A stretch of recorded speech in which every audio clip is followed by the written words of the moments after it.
स्वाध्याय विहीन, ये साधन विहीन देवगण जब गुरु से बचने लगे, मूढ़ता की हद देखो। इंद्र ने कहा गुरु जी थोड़ा देरी से आते हैं, हमको उठकर खड़ा होकर प्रणाम करना पड़ता है, जरा जल्दी आ जाए करें गुरु जी। हम जब आसन पर बैठ जाते हैं तब गुरु जी आते हैं। तो गुरु का तिरस्कार, गुरु माने विचार का तिरस्कार। जिस दिन विचार का तिरस्कार करोगे, नए विचारों का स्वागत करना बंद कर दोगे, तो ध्यान रखना नव ऊर्जा भी नहीं रहेगी। ऊर्जा तो विचार से आती है।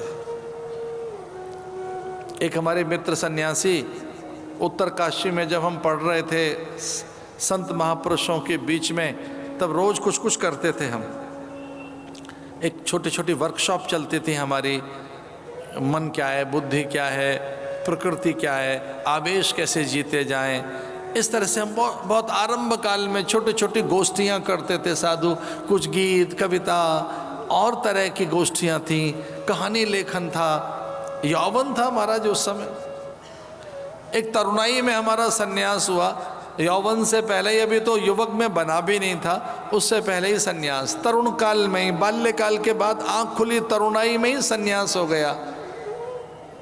फिर हमारा साहित्य लेखन था उन दोनों, अलग अलग प्रकार की रचनाएं, और युग को परिभाषित करना है, ऐसी एक चर्चा चली। समस्या पूर्ति आदि चलती थी, युग को परिभाषित करना है। एक साधु ने बहुत अच्छी बात कही, बड़ी सामान्य चर्चा चल रही थी। एक साधु ने युग को परिभाषित करते हुए बताया कि ये युग पुस्तकों के चोरी हो जाने का युग है, ये युग स्वाध्याय के खो जाने का युग है, ये युग ऐसा है कि जब पुस्तकें चली गई, किताबें हाथ से निकल गई हैं, हमारा पढ़ने के लिए समय नहीं।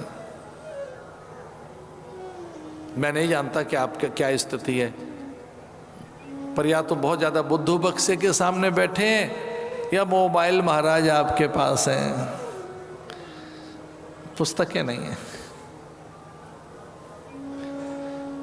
पुस्तकें खो गई, कहाँ गया वो जो उस समय की पत्र पत्रिकाएं थी, मैं उनके नाम नहीं लेना चाहता, दिख नहीं रही हैं। वो धरीमुख है नहीं, वो दिनमान कहाँ गया, वो सारिका कहाँ गई, वो साप्ताहिक हिंदुस्तान कहाँ गया, सशक्ति सी बस केवल कादम्बनी कहाँ गई, पत्र पत्रिकाएं। समाचार पत्र लोग उठाते हैं, कुछ लोग उलट पुलट के रख देते हैं, कुछ नहीं है इसमें, पता नहीं क्या चाहिए इसमें उनको। पढ़ने की प्रवृत्तियां गई।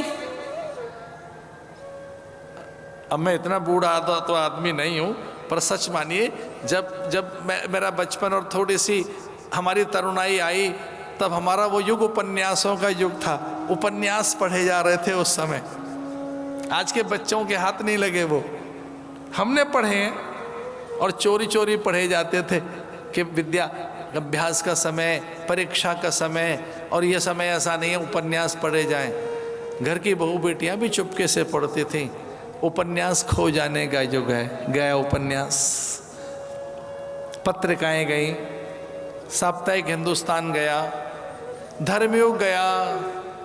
अब तो अलग अलग अलग अलग अलग तरीके की पत्रिकाएं आ गई हैं, सौंदर्य की, सौंदर्य में भी बलवान बनाने की, कुछ और बातों की और बातें। आज एक अचानक नई घटना हुई, इसलिए मैं इसका उल्लेख कर रहा हूँ। आज जीवन में एक बड़ी घटना हुई है, इसलिए इसका उल्लेख कर रहा हूँ। आज आदरणीय राधेश्याम खेमका जी, जो गीता प्रेस गोरखपुर के प्रमुख हैं, वो मुझे भेंट करने के लिए आए थे। आज मैंने पहली बार उनके दर्शन किए। गीता प्रेस गोरखपुर के मुखिया आदरणीय राधेश्याम खेमका जी,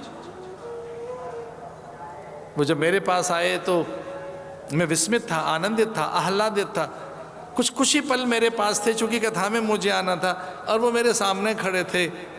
मैं जानता था कि वो डलिया भर के फल नहीं लाएंगे मेरे लिए, मैं जानता था कि वो ढेर सारे उपहार नहीं लाएंगे मेरे लिए, उनकी मुझे अपेक्षा भी नहीं रहती। मैं जानता था वो मेरी वृंदावली गाने नहीं आए, प्रशस्ति गायन करने नहीं आए। जानते वो क्या करने आए थे? मुझसे भेंट करके कल्याण के ढेर सारे अंक देने के लिए आए थे। मैं तो पत्र पत्रिकाओं की बात कर रहा हूं, उपन्यासों की बात कर रहा हूं, उनके खो जाने का युग है। लेकिन जिस चीज का नाम दुर्लभ हो गया है, जो सुनने में भी नहीं आ रहा है, किसी को सूझ भी नहीं रहा है, जानते हो उसका नाम क्या है? कल्याण।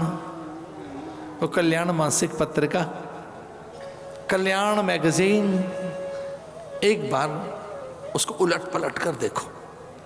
जिस दिन भी कल्याण नाम की पत्रिका या महापुरुषों की पत्रिकाएं अथवा शास्त्र जिस दिन भी आपने पलट लिए, जिस दिन भी एक आध वर्का आपने उलट दिया, एक आध भी पृष्ठ आपने ढंग से पलट दिया, जानते हो कौन मिलेगा? उसमें आप मिलेंगे और आपकी समस्याओं का समाधान मिलेगा। पलट के देखना, पलट के देखना। अब उसके लिए तो युग रहा ही नहीं है। अब तो स्क्रीन पर स्वाइप करते रहते हैं ऐसे करके, स्क्रीन पर स्वाइप कर रहे हैं तो वो जायका भी नहीं हाथ में आता, जो ऐसे कभी कभी उंगली जिह्वा को छूकर और पेज पलटने का था। अब वो रहा ही नहीं ना। किसी एक बहुत अच्छे भारत के किसी समर्थ गीतकार ने ये बात कही है कि वो सूखे फूलों के महक भी नहीं है जो पुस्तकों में रहती थी, नहीं है। जो कुछ अच्छी अच्छी बातें लिख के रखते थे वो भी नहीं रही हैं, कुछ छुपा के जो बातें रखते थे वो भी नहीं रही हैं। सच मानिए मेरी पुस्तक है तो अलमारी रही हैं, कई बार मेरी चीजें मैं छुपा के रखता था उसमें, उनके वर्कों में, उसकी जिल्द में, कहीं खो गई, पुस्तकें गई, समय नहीं। तो जिनके लिए पत्र पत्रिकाओं के लिए समय नहीं है, समाचार पत्र हाथ में आ जाए तो उलट पलट कर पता है क्या कहते हैं? आज इसमें कुछ नहीं है। वो पता नहीं क्या चाहते हैं उसमें। थोड़ा जायका बदलिए अपना। आप साधक हैं, संयम ढूंढो उसमें, सरलता ढूंढिए और अपने को बांधने का प्रबंध ढूंढिए उसमें, और ग्रंथों को पलट कर देखिए। ये कहना चाह रहा था मैं आपको।